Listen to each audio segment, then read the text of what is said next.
In a few days, Nike is staging a race in Monza, Italy, where competitors will be attempting one of the greatest feats of athleticism in history, a sub-2-hour marathon.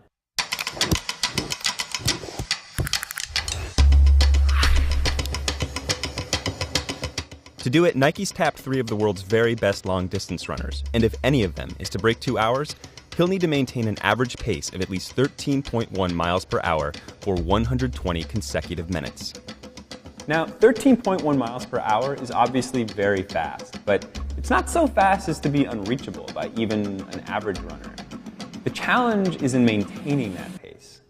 And so, in that respect, what distinguishes a world-class distance runner from an average one? To answer that question, we've done 2 things. First, we invited members of Wired's running club to see how long they could last on a treadmill running at 13.1 miles per hour. And second, we called this guy. My name is Michael Joyner. I'm a physician researcher at the Mayo Clinic, and I'm an expert in human performance. So how'd we do on the treadmill test? 13.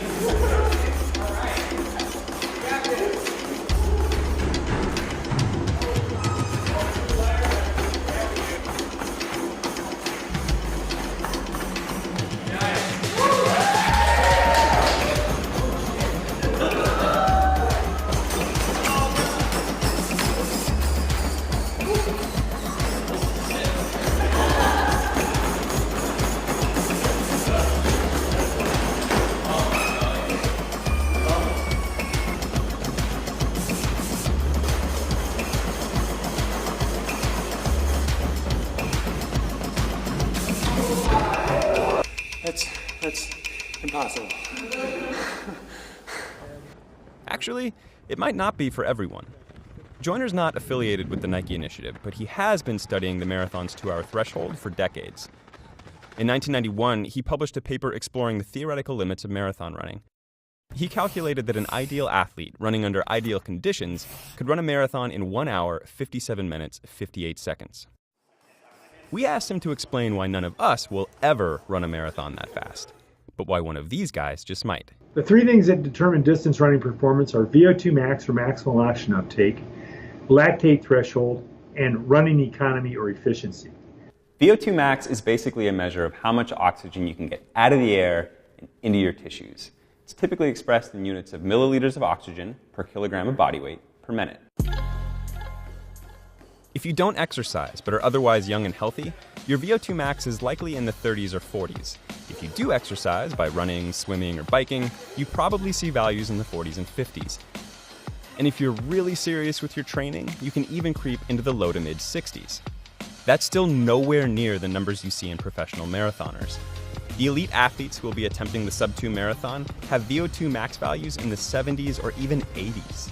So they have double the VO2 max values of mere mortals, and it's a little bit because they're small men, like putting a V8 into a motorcycle.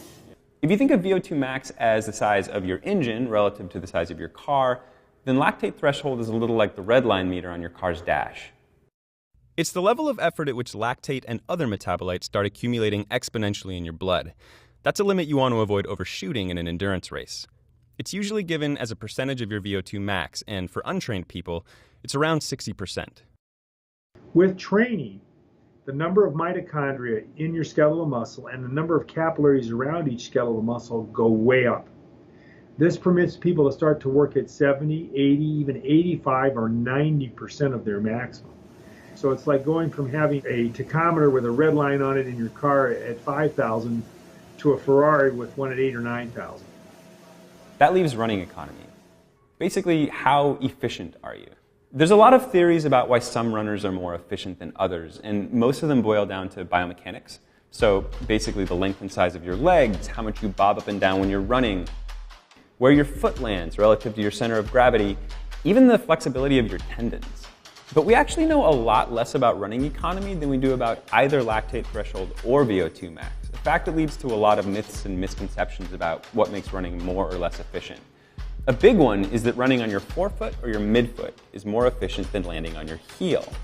But that's not exactly true. In 2012, a biomechanics researcher named Ian Hunter shot this footage of elite distance runners competing in a 10,000-meter race. Now I want you to focus on their feet. if you watch closely, you'll notice that their strides actually vary quite a bit. Some runners land on the forefoot, some land on their midfoot, and still others land heel first. All of which suggests there's actually no single most efficient way to run. In fact, it tends to vary quite a bit on a case-by-case basis. The irony here is that even if we don't totally understand it, running economy is the one variable that's most sensitive to technological enhancement, which is why so many shoe companies are experimenting with ultralight materials, super springy foams, and propulsive carbon fiber plates.